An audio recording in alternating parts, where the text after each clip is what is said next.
Tes.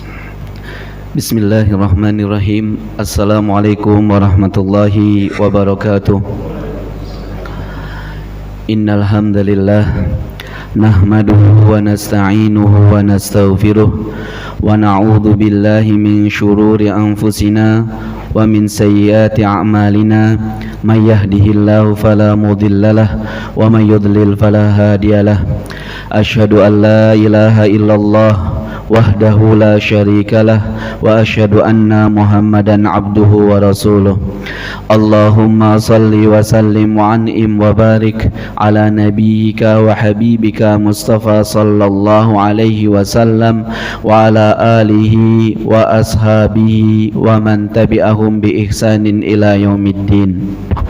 Qala Allah Ta'ala fi kitabihil karim, ya ayyuhalladzina amanu taqullaha haqqa tuqatih wa la tamutunna illa wa antum muslimun. Wa qala Allah Ta'ala, ya ayyuhan nasu taqu rabbakumul ladzi khalaqakum min nafsin wahidah wa khalaqa minha zawjaha wa batha minhuma rijalan katsiran wa nisaa'a wattaqullaha alladzi tasaaluna bihi wal arham innallaha kana 'alaikum raqiba. Wa qala Allah Ta'ala aidan, ya ayyuhalladzina amanu taqullaha wa qulu qawlan sadida yuslih lakum a'malakum wa yaghfir lakum dunubakum wa may yuti'illaha wa rasulahu faqad faza fawzan 'azima. Jamaah Masjid Baitul Muhim, sebelum kita mulai ana mengucapkan taqabbalallahu minna wa minkum minal aizin wal faizin. Semoga Allah Subhanahu wa taala menerima segala amal soleh kita dan amal soleh kami semua. Tidak ada kata yang pantas yang patut kita ucapkan pada pagi hari ini yang semoga dirahmat, semoga diberikan keberkahan oleh Allah, selain kata syukur kepada Allah Subhanahu wa taala. Karena yang bisa membuat diri kita untuk duduk di sini, yang bisa membuat diri kita itu bisa melaksanakan sholat subuh, itu adalah karena taufik dan hidayah dari Allah. Dan itu merupakan kenikmatan terbesar yang harus kita syukuri, karena Allah masih berkenan memberikan kepada kita semua berupa nyawa, berupa kekuatan, berupa kesempatan, berupa kesehatan, sehingga kita dimudahkan segala sesuatunya untuk mendekatkan diri lagi dan lagi kepada Allah Subhanahu wa taala. Salah satu bentuk pendekatan kita kepada Allah, pengabdian kita sebagai seorang hamba adalah melaksanakan sholat subuh secara berjamaah. Karena tanpa ada jamaah dari sekitar Masjid Baitul Muhim ini, masjid ini atau rumah Allah ini akan sepi. Rumah Allah ini akan menjadi sunyi. Makanya patut kita ramaikan, patut kita makmurkan, agar kita termasuk hamba-hambanya yang senantiasa memakmurkan masjid, sehingga kita layak atau termasuk orang-orang yang mendapatkan syafaat ketika tidak ada syafaat kecuali mendapatkan naungan kecuali naungan Allah Subhanahu wa taala di padang mahsyar sana. Maka dari itu jamaah rahimani wa rahimakumullahu jami'an, tak lupa pula kita bersyukur dan semakin memperkuat kita, karena status kita itu perlu kita ketahui, kita itu adalah seorang hamba. Kita itu ditugaskan sama Allah untuk mengabdi, untuk menghamba kepada Allah. Makanya ketika kita tahu status kita, ketika kita mengerti apa status kita, kita akan semakin semangat kita akan semakin terpacu, kita akan semakin memiliki kemauan kuat untuk bisa menjadi hambanya Allah yang lebih baik dan lebih baik lagi. Kemudian salawat serta salam tak lupa kita haturkan kepada Nabi Muhammad sallallahu alaihi wasallam dan kepada keluarganya, para sahabatnya, serta orang-orang yang berpegang teguh di atas ajarannya. 13 Syawal. Kita sekarang memasuki atau tepat berada di 13 bulan Syawal. Berarti ingatan kita masih segar. Di mana kemarin atau bulan lalu pada bulan Ramadan itu kita bersusah payah di masjid ini, kita bercapek-capek di masjid ini, kita benar-benar mengabdikan diri kepada Allah. Mungkin ada yang mendekatkan diri dengan cara beriktikaf, mungkin ada yang memang beriktikaf hanya di malam hari dengan niatan mencari malam Lailatul Qadar. Intinya masih segar di ingatan kita bagaimana perjuangan kita ketika kita bersusah payah untuk meraih keutamaan pada bulan Ramadan. Tapi ketahuilah, ujian terberat itu dimulai ketika pada 1 Syawal, karena di situ musuh kita, gembong-gembong syaitan itu dilepas. Ketika 1 Syawal itu tiba, berarti itu adalah pembuktian kita, apakah puasa Ramadan itu berhasil mencetak pribadi yang bertakwa kepada Allah? Apakah visi besar yang dicoba ditanamkan pada bulan Ramadan itu berhasil tertancap dengan kuat di dalam sanubari kita? Karena kita ketahui visi besar Ramadan adalah surat Al-Baqarah ayat 183. La'allakum tattaqun, agar kita bertakwa kepada Allah. Pertanyaan besarnya, apakah di bulan Syawal ini kita masih semangat untuk beribadah kepada Allah? Apakah di bulan Syawal ini kita masih bertakwa kepada Allah? Agar kita semakin kuat, agar kita enggak lupa, agar kita enggak begitu saja melewatkan momentum yang coba kita bangun kemarin, maka kita harus angkat satu tema agar kita semakin ingat, agar kita itu enggak lalai. Karena ujian itu sudah tiba mulai dari 1 Syawal. Kita akan sibuk lagi dengan hiruk pikuk dunia. Agar kita itu punya rem, agar kita itu bisa menahan diri, agar tidak tertipu lagi, agar tidak kebablasan lagi. Makanya kita perlu sekali mengangkat tema yang dapat membuat kita itu ingat lagi status kita. Ingat kembali status saya itu apa.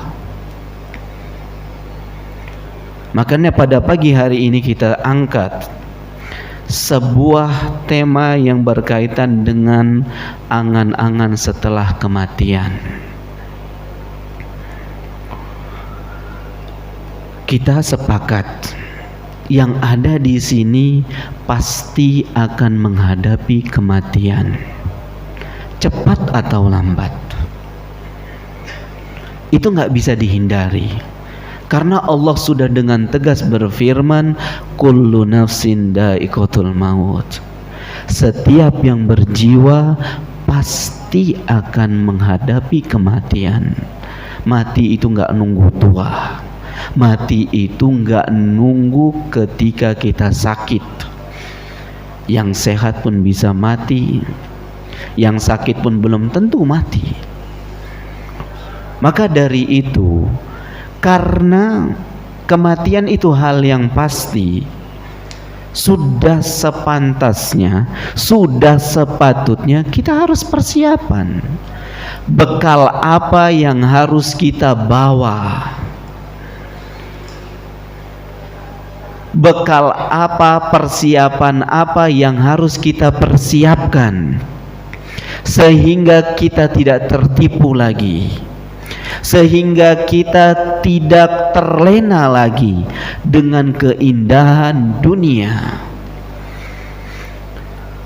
Karena Nabi sallallahu alaihi wasallam bersabda, "Aktsiru dzikra hadimil ladzat." Perbanyaklah kalian mengingat pemutus kelezatan. Yang bisa memutus kelezatan, yang bisa mengakhiri cerita-cerita indah kita ketika di dunia, itu hanyalah kematian. Sehebat apapun kita posisinya, sebanyak apapun harta kita, itu semua akan kita tinggal. Maka dari itu kita perlu bahas angan-angan apa saja orang-orang yang telah meninggal, orang-orang yang telah menjadi mayit, orang-orang yang sudah berada di dalam kuburnya. Mereka meminta apa?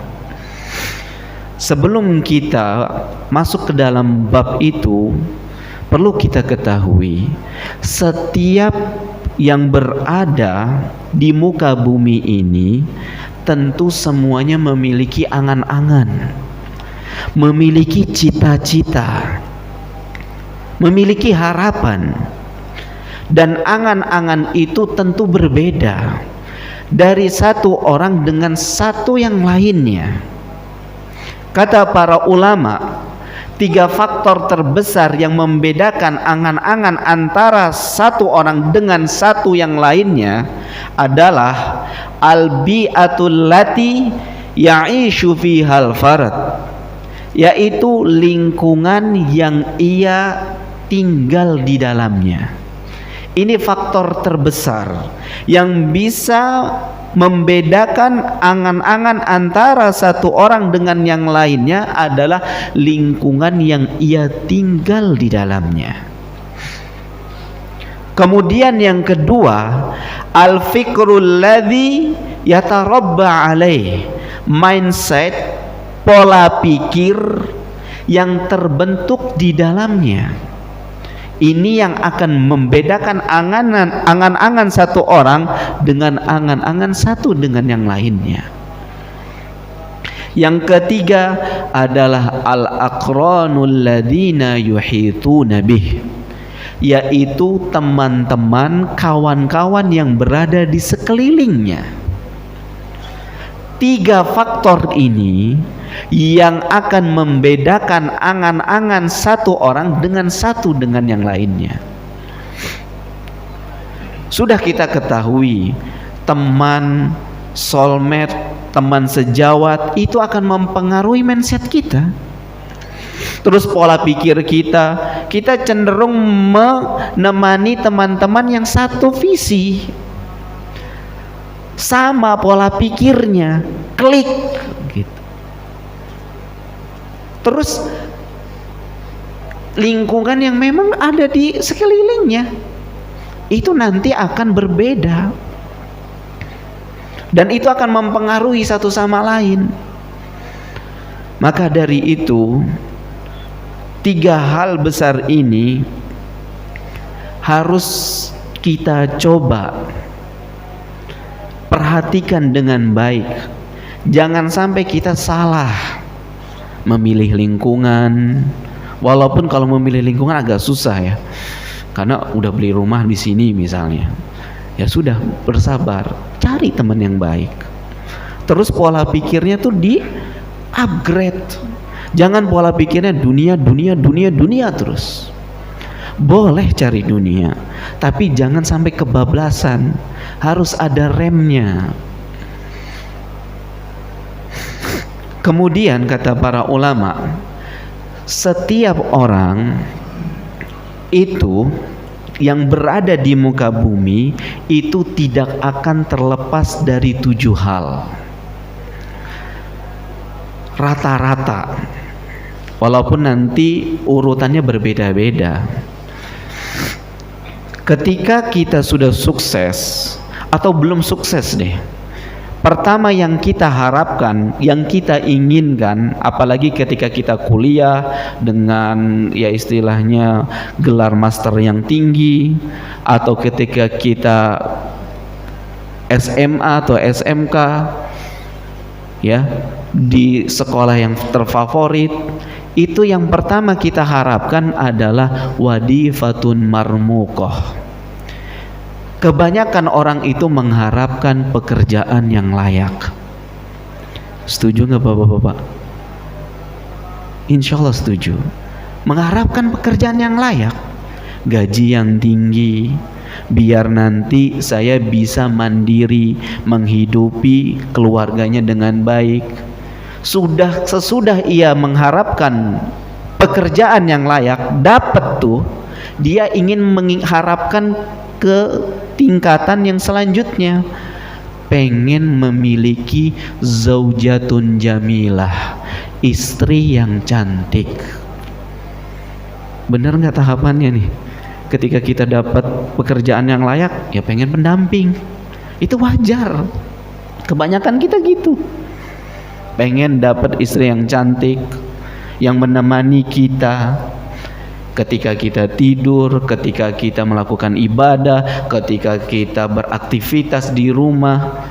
Pokoknya pengen istri yang cantik. Setelah itu memang urutannya walaupun berbeda-beda ya, saya tempatkan di sini wa markabun hani, kendaraan yang nyaman, yang bisa membuat kita mudah untuk mobilitas ya ke tempat-tempat yang mungkin sulit untuk dijangkau. Mungkin ada yang pengen roda 2 yang agak besar cc-nya, mungkin ada mobil yang mungkin bisa parkir sendiri karena mungkin ribet gitu, urusannya sibuk banget. Pokoknya pengen mobil yang nyaman. Setelah itu mengharapkan lagi baitun wasi', rumah yang luas, rumah yang bisa menampung keluarga kecilnya atau keluarga besarnya, istrinya, anak-anaknya. Lalu setelah ia memiliki rumah, ia akan ingin atau mengharapkan wa amlakun wa akarat, ia ingin mempunyai perusahaan-perusahaan, bisnis-bisnis, dikembangin terus. Terus ketika sudah mulai ke perusahaan, pengen ngarapin lagi watamasyiyati wasaharat, mau jalan-jalan, bisa umroh setiap tahun, bisa traveling ke keliling dunia misalnya. Setelah itu baru yang terakhir, yang ketujuh adalah wahuduru walaim wahafalat, bisa menghadiri pesta-pesta yang ia mau. Walaupun banyak ya yang diharapkan, tapi setiap orang yang ada di muka bumi tidak terlepas tujuh ini. Namun ketahuilah, golongan ini akan berusaha semaksimal mungkin agar bisa dapat tujuh hal itu. Semaksimal mungkin berpacu terus. Namun ketika kita meninggal dunia, kondisi mayit itu ada dua. Kondisinya antara mayit itu soleh atau toleh. Kalau mayit itu soleh, ketika ia dibopong dan diangkat di atas pundak orang-orang yang kuat, ia akan mengatakan qaddimuni, qaddimuni. Kenapa mengatakan demikian? Karena mayit yang soleh ini telah melihat tempat kembalinya. Allah sudah persiapkan kenikmatan-kenikmatan. Allah sudah perlihatkan tempat dia akan kembali, dia akan senang, dia minta disegerakan, dia minta untuk bisa agar menikmati kenikmatan tersebut, sampai akhirnya ingin mengabarkan ke keluarganya, karena dia dapat kenikmatan, keenakan dari Allah berupa fasilitas-fasilitas yang luar biasa.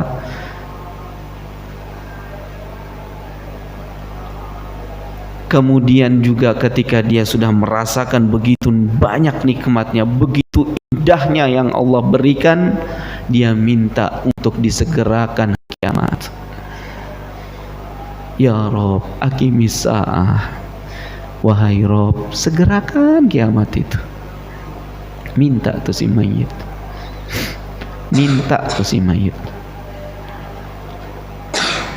Lalu kondisi yang selainnya atau kondisi golongan yang kedua, yaitu adalah mayit ketika dia banyak bermaksiat kepada Allah, dia lalai kepada Allah, dia hanya tahu Allah ketika bulan Ramadan saja, bulan Syawal seakan-akan semuanya hilang. Apa yang sudah ditanamkan, apa yang sudah bersusah payah ia bangun di Ramadan, ia lepas begitu saja.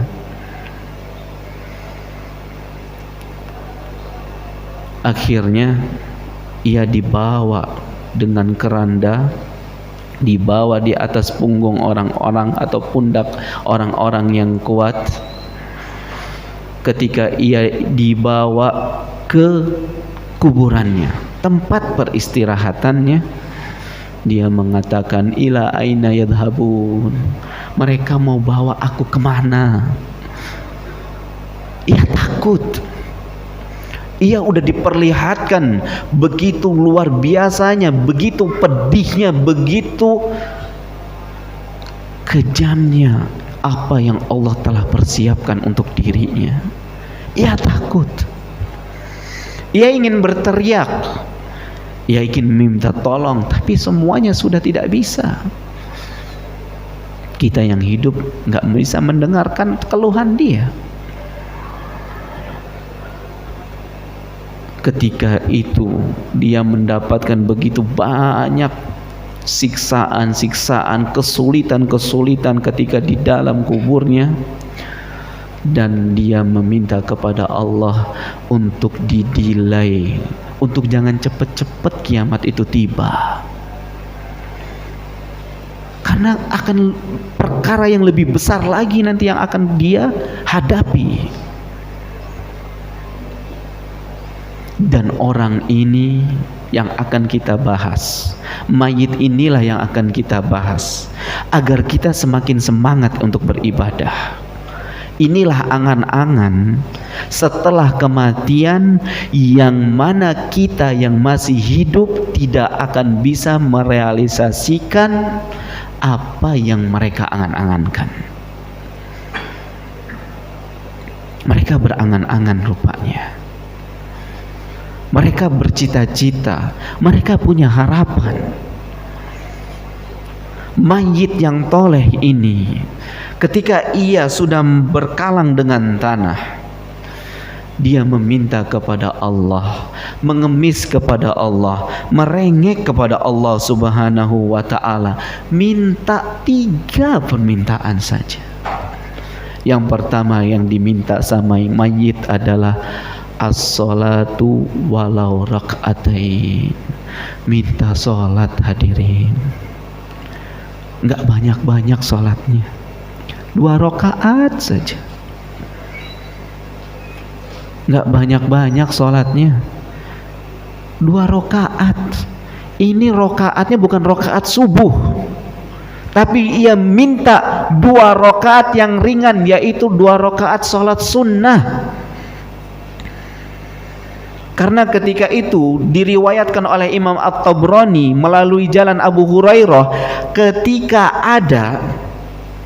ketika Rasulullah melewati salah satu kuburan, ditanya, kuburan siapa ini? Kata Rasulullah. Para sahabat menjawab, kuburan fulan dan fulan. Kemudian Rasulullah sallallahu alaihi wasallam bersabda, raq'atani ahabbu ila hada min baqiyati dunyakum. 2 rakaat bagi penghuni kubur ini itu lebih ia cintai dan lebih dia sukai daripada dunia yang sedang kalian nikmati.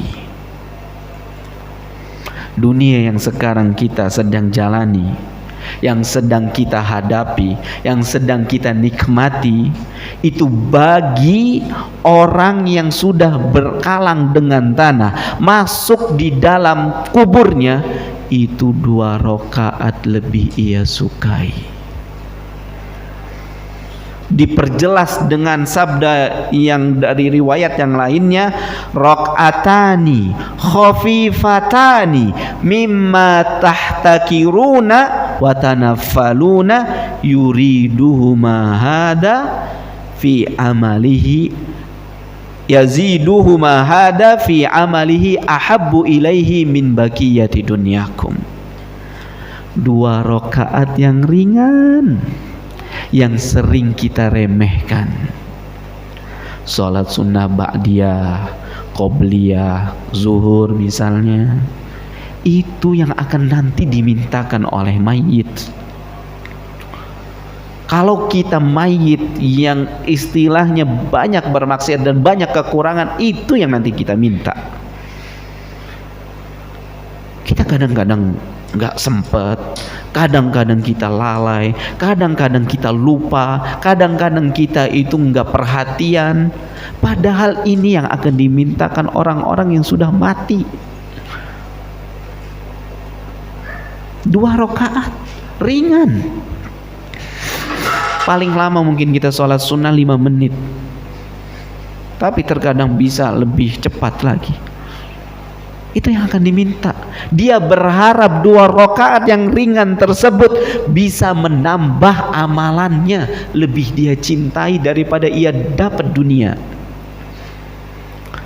Ini menandakan kita yang masih hidup, di sela-sela aktivitas atau kesibukan kita, jangan pernah remehkan sholat-sholat yang ringan, apalagi sholat yang wajib. Jangan pernah meremehkan sholat atau panggilan Allah. Itu harus segera kita jawab, segera kita bergegas menuju ke sana. Karena itu nanti adalah amalan yang akan kita minta ketika nanti kita sudah masuk ke dalam kubur.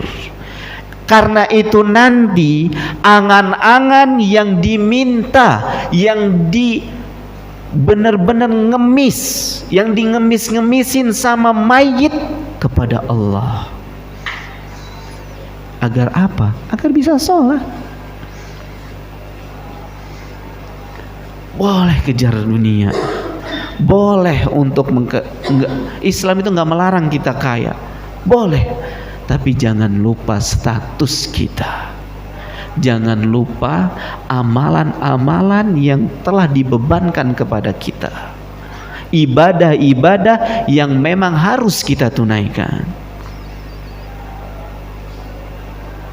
Salat yang ringan aja diminta sama si mayit, apalagi salat-salat yang wajib. Maka dari itu mulai sekarang jaga salat-salat sunnah. Karena itu nanti yang akan dimintakan oleh mayit. Jamaah rahimani wa rahimakumullahu jami'an.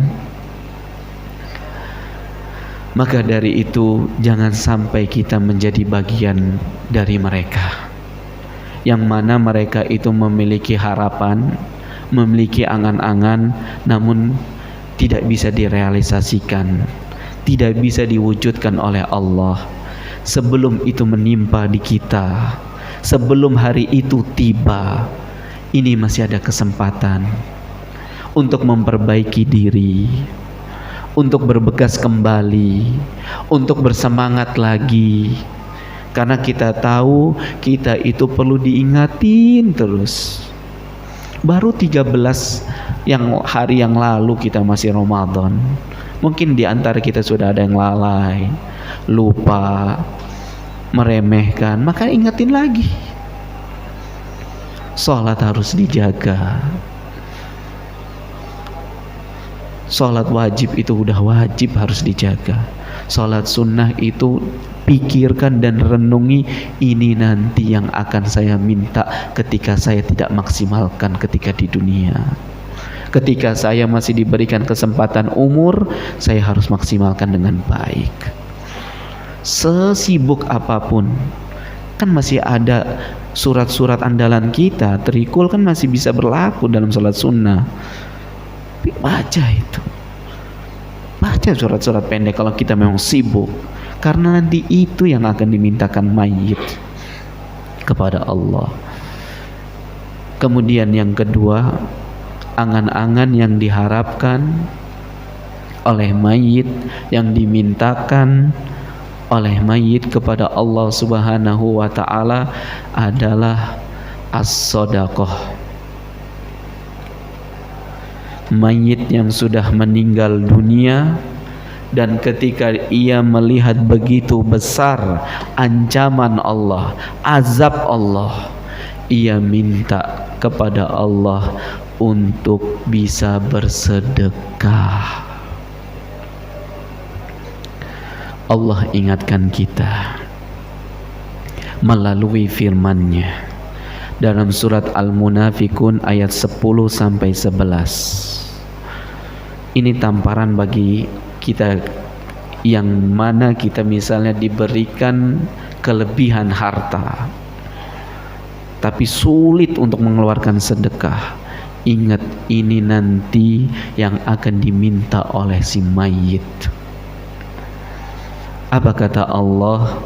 Wa anfiqu mimma razaqnakum min qabli ayyatiya ahadakumul maut fa yaqula rabbi laula akhartani ila ajalin qarib fa asaddaq wa akum minas solihin. Kata Allah, Allah sudah ingatkan kita melalui surat Al-Munafikun ayat 10 sampai 11. Dan segeralah kalian menginfakkan harta kalian, atau sebagian harta atau karunia yang Allah berikan kepada kalian. Ingat, ketika kita diberikan harta, ketika kita diberikan berupa karunia dari Allah, berupa kelebihan harta, ingat itu ada hak-hak yang harus kita tunaikan. Allah gak minta banyak, hadirin, hanya sebagian kecil dari harta kita, hanya sebagian kecil yang Allah rizkikan kepada kita, yang Allah karuniakan kepada kita. Karena apa? Ketika salah seorang di antara kalian itu didatangi kematian, ia akan berkata, fayaqula rabbi laula akhartani ila ajalin qarib. Ya Allah, melas nih orang, melas nih seseorang yang sedang didatangi malaikat maut itu, melas, merengek kepada Allah. Ya Allah, delay sesaat aja kematian saya, tunda sebentar. Agar apa? Fa asaddaq wa akum minas solihin, agar aku bisa bersedekah. Kita yang kadang-kadang ya ada pengumuman masjid misalnya membutuhkan dana, kadang-kadang kita enggak peduli. Kita yang kadang-kadang ada orang yang ngetuk-ngetuk pintu kaca mobil kita, ketika dilihat, oh ini orangnya masih muda, enggak peduli. Atau syaitan membisikkan, itu kan masih muda, dia masih bisa kerja, sehingga kita enggan bersedekah. Hadirin, ini yang nanti akan diminta. Minta delay, hadirin. minta ditunda ajal. Bisa enggak? Enggak bisa. Apa kata Allah dalam firman-Nya dalam surat Al-Munafiqun ayat 11, wala yu'akhirallahu nafsan idza jaa ajaluha wallahu khabirum bima ta'malun.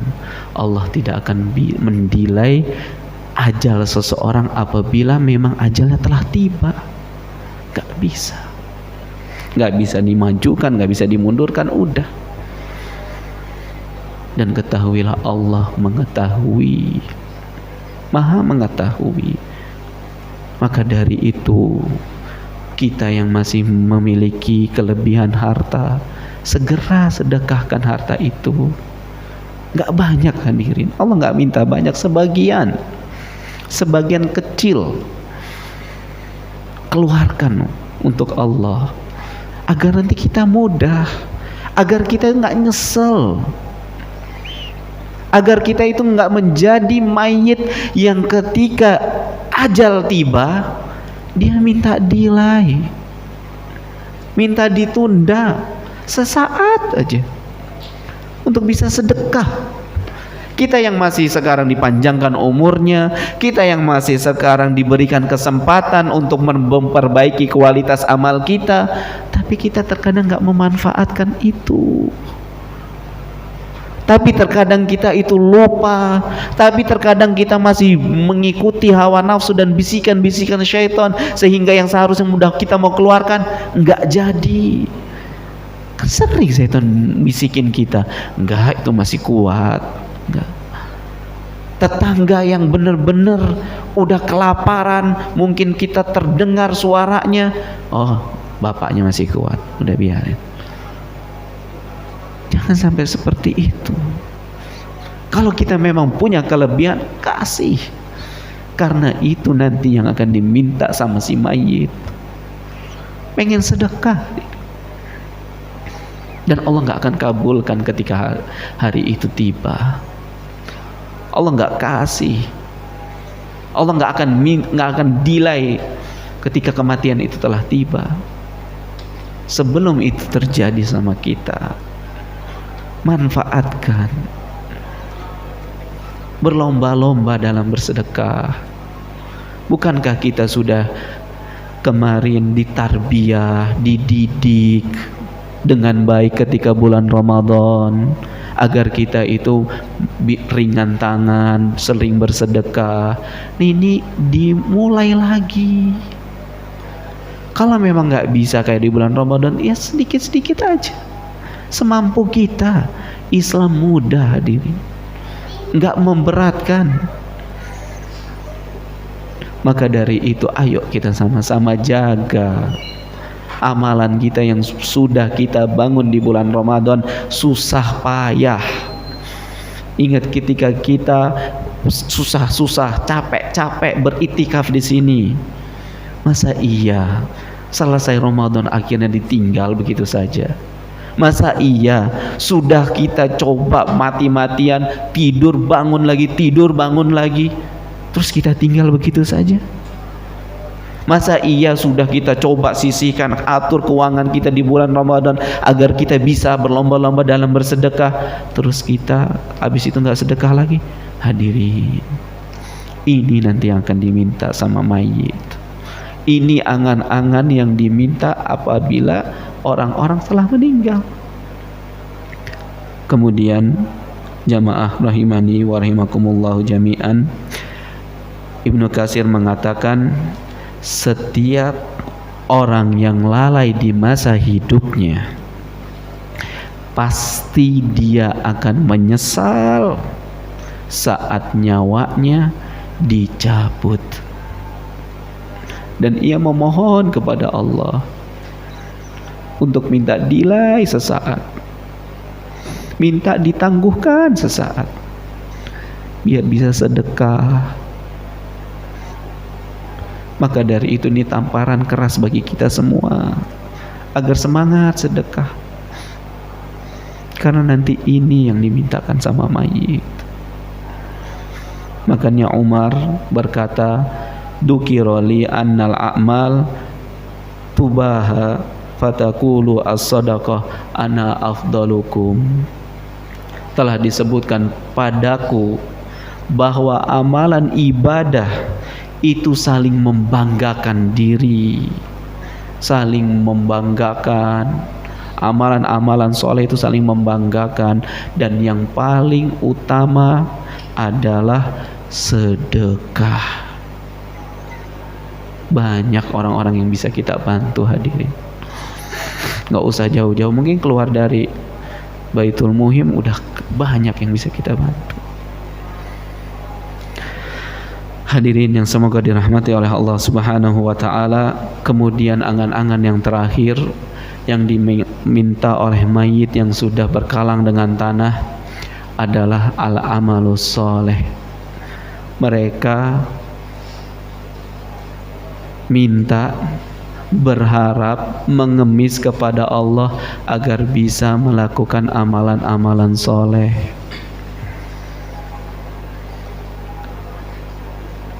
Mereka berharap kepada Allah agar kembalikan ke dunia, sebagaimana dalam firman-Nya dalam surat Al-Munafikun, dalam surat Al-Mu'minun ayat 99 sampai 100. Hatta idza jaa ahadahumul maut, sampai yang namanya kematian itu mendatangi salah seorang di antara kalian. Apa yang dikatakan? Qala rabbirji'un. Ya Allah, kembalikan saya sesaat aja ke dunia, sebentar aja. Untuk apa? Bangun perusahaan? Untuk apa? Menikahi perempuan yang lebih cantik dari istrinya? Enggak, adik. La'alli a'malu salihan fima taraktu, agar aku bisa melakukan amalan-amalan soleh yang selama ini telah aku sia-siakan dan tinggalkan. Kita tuh banyak lalainya hadirin, kita tuh banyak missnya hadirin. Makanya kita ingat-ingat nih surat Al-Mu'minun ayat 99 sampai 100. Para ulama tuh nginget sampai akhirnya itu simulasi. Gimana sih rasanya masuk kuburan? Buat dalam rumahnya, Robi bin Al-Haytham itu buat di rumahnya sebuah liang lahat. Dia masuk kemudian sambil mengatakan qala rabbirji'un, qala rabbirji'un gitu. Kan gelap tuh. Simulasi. Terus bangun, sadar harus beramal soleh, harus pecut diri ini, semangat lagi beribadah kepada Allah. Mereka sampai simulasi. Mereka ziarah kubur, lihat nih orang-orang yang telah mendahului kita, kita akan sama kayak mereka. Kita akan persis kayak mereka. Kita cepat atau lambat akan menyusul mereka. Yuk, mumpung kita masih hidup, beramal soleh. Yuk, mumpung kita masih diberi kesempatan umur, beramal soleh. Mungkin orang-orang tua kita yang sudah meninggal, kita doakan mereka. Mungkin saudara-saudara kita yang sudah meninggal, doakan mereka juga. Dan kita yang masih hidup,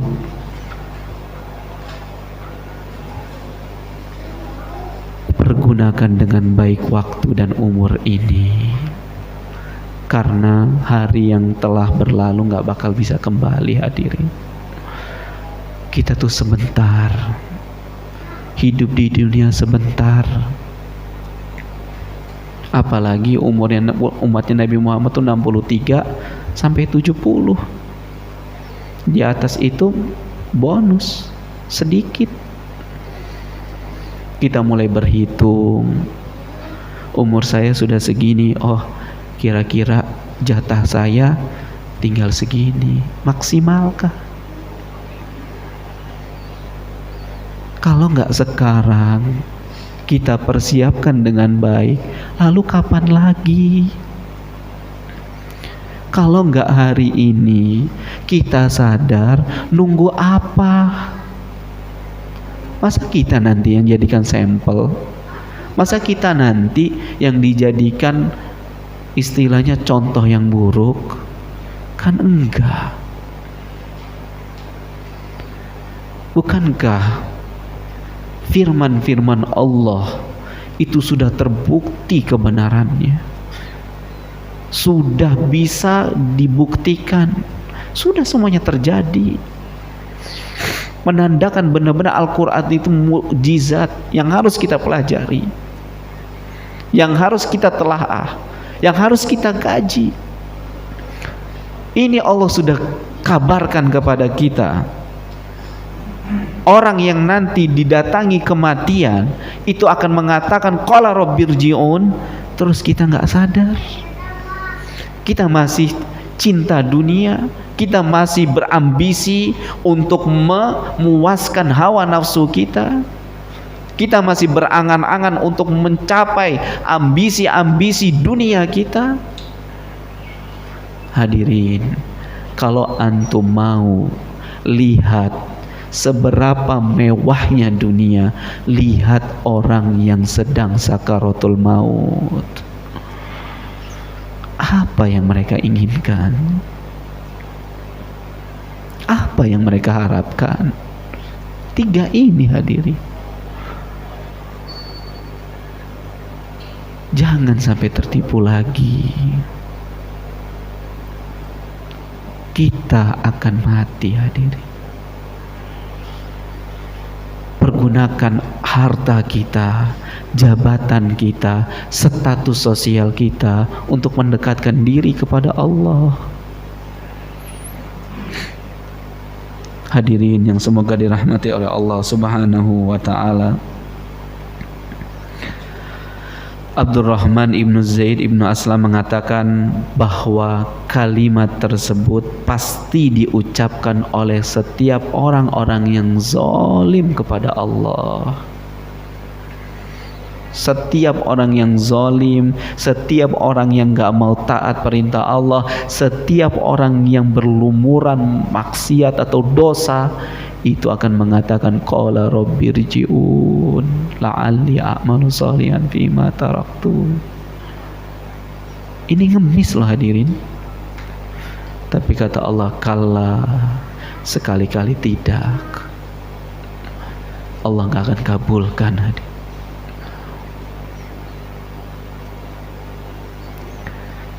Coba kita simulasi diri kita, banyak ziarah kubur, ngelihat orang-orang yang telah mendahului kita, agar kita tuh nggak lupa.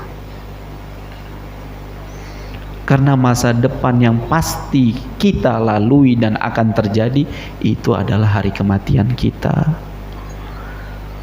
Jangan sampai kita terus lalai, tiba-tiba nama kita yang diumumin, kita nggak sadar kita udah meninggal.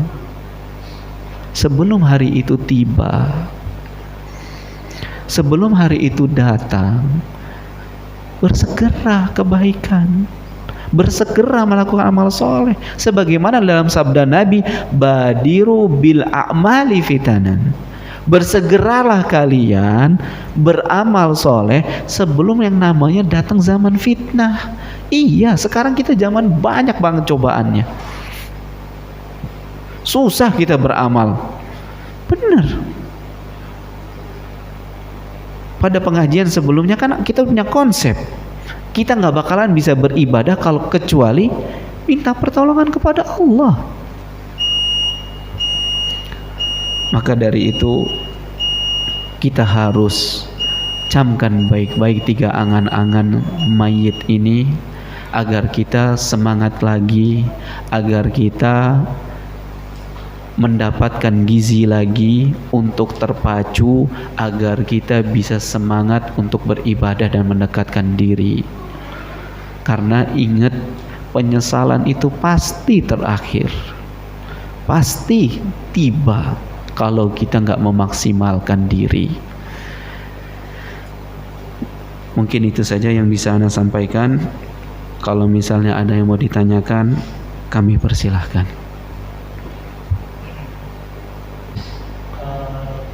Hari Senin nanti itu kan hari yang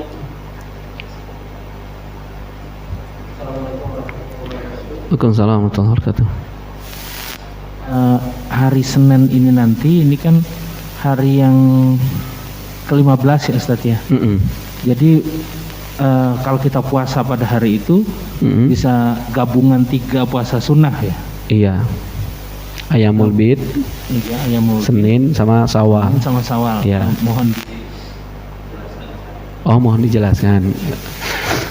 Ya. Kalau ibadah sunnah itu boleh niatnya digabung. Dalam artian bisa kita dapat keutamaan itu sekaligus. Karena ibadah Syawal sunnah, Ayamul Bid sunnah, kemudian Senin Kamis sunnah. Kita akan mendapatkan seluruh keutamaan dari 3 puasa itu. Nah, kalau misalnya ada wajib, kayak misalnya perempuan harus ganti, terus diniatkan saya mengganti puasa Ramadan sambil puasa Syawal, itu hitungannya sah nggak? Nggak boleh. Jadi harus tunaikan dulu puasa Ramadannya atau dipisah, nggak bisa digabung karena itu wajib sama sunnah. Kalau sama-sama sunnah itu bisa digabung, kalau wajib sama sunnah nggak bisa digabung. Sehingga kalau kita puasa hari Senin kita dapat triple pahala, itu luar biasa. Makanya ini alhamdulillah dikasih tahu ya, jadi kita biar nggak miss. Senin ini ada triple pahala, ayo kita ambil gitu. Yang belum mulai nih, ada mumpung ada triple, ambil. Kalau bisa, kalau memang nggak sempat ya mungkin Senin Kamis. Ini jangan sampai momen yang seperti ini triple pahala ini kan nggak bisa terulang lagi, karena Ayamul Bid itu cuma sekali. Makanya harus kita coba maksimalkan dan coba kita tunaikan gitu. Wallahu a'lam bishawab. Ada lagi mungkin?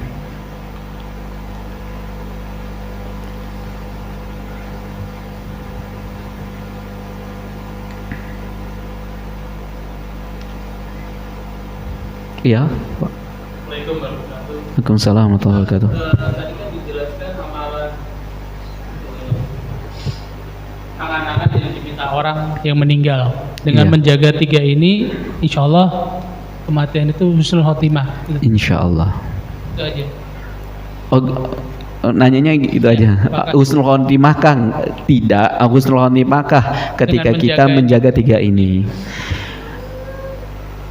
Ya, ini adalah penjelasan ulama yang disimpulkan 3 hal angan-angan yang dimintakan sama si mayit, yang apabila mayit itu berlumuran dosa. Nah, ketika kita mencoba menerapkan 3 hal ini di dalam kehidupan kita sehari-hari, ya, kemudian kita coba dawamkan, coba kita jadikan sebagai rutinitas kita, insya Allah akan berakhir kepada husnul khotimah. Karena ketika kita berusaha menjaga hati dengan diniatkan hanya mengharapkan pahala dari Allah, terus amalannya itu sesuai dengan contoh Rasulullah, insya Allah akan diterima.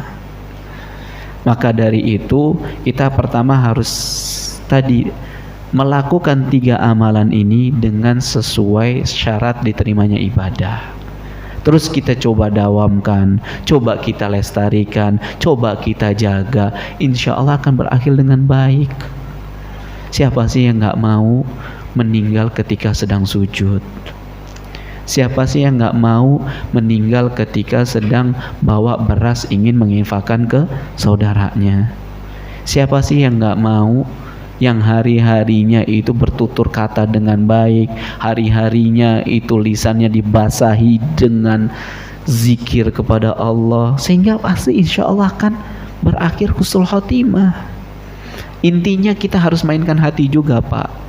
biar ibadah yang kita lakukan itu benar-benar diterima sama Allah. Jaga hati kita ketika kita melakukan sedekah, ketika kita melakukan sholat, ketika kita melakukan amalan-amalan soleh, ikhlaskan diri hanya untuk Allah saja. Jangan ada ya harapan-harapan atau niatan-niatan yang lain. Pengen dipuji, makanya kalau bisa disembunyiin. Sholat sunnah di rumah, menginfakkan gak usah pakai nama, misalnya udah hamba Allah aja gitu. Terus abis itu beramal soleh diam-diam, sembunyi-sembunyi, itu lebih menjaga hati. Pengen sholat, oh istri masih bangun, jangan dulu. Oh udah tidur lelap baru kita sholat. Insya Allah akan berakhir dengan husnul khotimah. Karena kata para ulama, man asya ala syai' mata alaih. Siapa yang ia hidup dengan pola tertentu, dia akan mati dengan pola tertentu itu. Maksudnya kalau ketika kita melakukan pola tertentu dengan amal soleh terus, mati kita insya Allah juga dengan pola amal soleh. Kan banyak orang yang lagi maksiat, akhirnya Allah cabut nyawanya. Banyak yang orang yang lagi pengen traveling ke sana dengan niatan pengen gini, pengen mengkhianati istri, pengen berbuat maksiat, akhirnya Allah meninggalkan. Makanya hati-hati dan ingatlah, yang paling sulit itu ketika kita lagi sendirian. Itu sulit banget ketika kita sedang sama Allah saja. Ketika orang atau khalayak, istri kita, anak kita gak ngelihat kita, itu ujian terberat. Makanya uji terus. Maksiat gak nih kalau lagi saya sendiri? Cuma Allah dan saya. Agar nanti kita itu ditutup, agar aib-aib kita nanti itu ditutup. Jangan pengumuman, udah maksiat pengumuman, update status gitu, saya habis maksiat ya. Sendirian juga sama, berlatih, walaupun berat, demi Allah berat. Makanya latih, biar nanti pas dicabut nyawa kita sudah kebiasaan melatih diri. Pas lagi sendiri kita takut sama Allah. Sehingga apa? Sehingga pas datang kematian kita siap. Maksudnya kenapa para ulama menyebutkan 3 ini untuk dipersiapkan, agar pas namanya datang kematian kita itu enggak menyesal, enggak berangan-angan lagi, enggak memelas. Biar ini kita ini yang masih hidup sadar, wake up gitu loh. Ayo bangun, jangan terlena. Kan banyak di antara kita yang terlena dengan dunia, karena dunia memang perhiasan. Untuk apa? Untuk menguji kita. Biar apa? Biar siapa yang paling baik amalnya kan, bukan yang paling kaya. Apa kata Allah dalam surat Al-Kahf ayat 7? Inna ja'alna ma'alal ardi zinatan laha linabluwahum ayyuhum ahsanu amala. Sesungguhnya kami menjadikan apa saja yang ada di atas muka bumi ini sebagai perhiasan. Kira-kira kita sama perhiasan tergoda nggak? Bapak-bapak tergoda nggak? Dikasih cincin silver dari perak, mau nggak? Insyaallah mau. Ibu-ibu apalagi, udah paling semangat, yuk diajak ke mall gitu, beli emas, semangat. Udah, bahkan semangatnya dari pagi gitu. Kapan Pak kita ke mall beli emas gitu? Perhiasan. Untuk apa?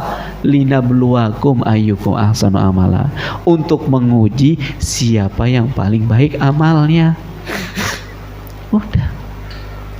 Udah kita disuruh amal. Salah satu beramal itu ya kita coba jaga 3 itu, biar kita itu nggak terlalu merasa berat gitu loh. Jaga sholat, terus kemudian rajin sedekah, udah insya Allah. Terus amalan-amalan soleh yang lainnya berusaha semaksimal mungkin. Fokus. Misalnya, anak pengen masuk ke surga dari pintu royan, ya jaga puasa sunnah, jaga terus. Kan susah hadirin, puasa ketika di Senin besok susah nggak? Apalagi lagi yang masih kerja, susah, nggak mudah. Padahal ada triple pahala. Kesempatan kita dapat 3 pahala. Puasa Ayyamul Bid, puasa Senin Kamis, sama puasa Syawal. Tapi kan susah banget. Orang kantor ya pada minum, ya udah.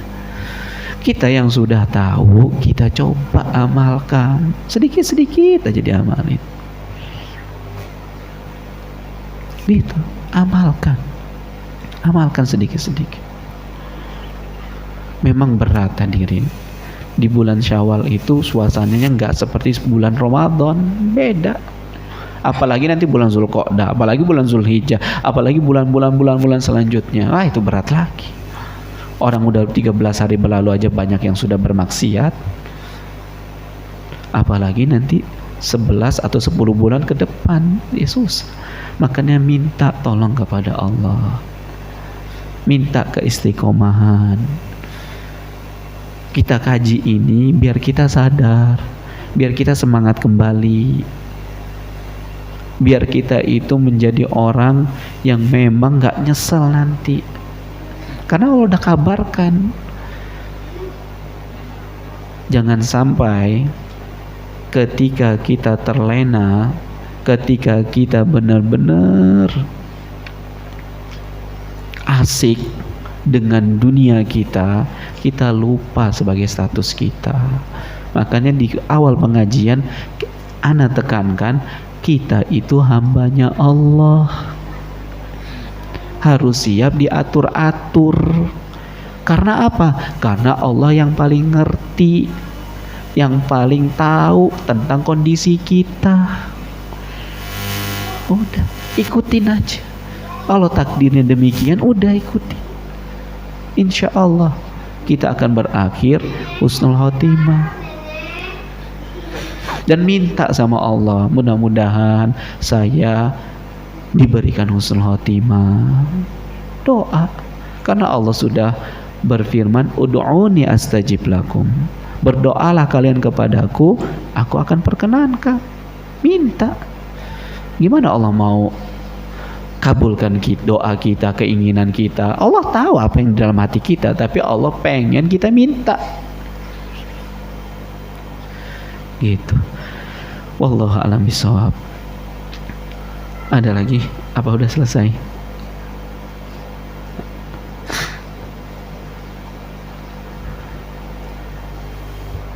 Ya, itu saja mungkin yang bisa ana sampaikan dengan keterbatasan ilmu ana. Apabila ada yang salah, itu datangnya dari ana dan dari syaitan, dan apabila yang benar itu datangnya dari Allah Subhanahu wa ta'ala. Ana adalah seorang manusia yang mungkin bisa salah juga, maka mohon dimaafkan karena keterbatasan ana. Semoga Allah Subhanahu wa ta'ala memberikan kepada kita semua ilmu yang bermanfaat, bukan hanya mendengar lalu keluar dari Masjid Baitul Muhim ini tidak ada efeknya sama sekali. Semoga kita termasuk orang-orang yang bisa memaksimalkan diri di bulan Syawal ini untuk menjadi pribadi yang lebih bertakwa lagi kepada Allah Subhanahu wa ta'ala. Kemudian kita tutup dengan doa kafaratul majlis. Subhanakallahumma wa bihamdika asyhadu an la ilaha illa anta astaghfiruka wa atubu ilaik. Yang telah disampaikan itu yang paling pertama kali dituntut untuk mengamalkan adalah pembicara sebelum jamaah sekalian. Wassalamualaikum warahmatullahi wabarakatuh.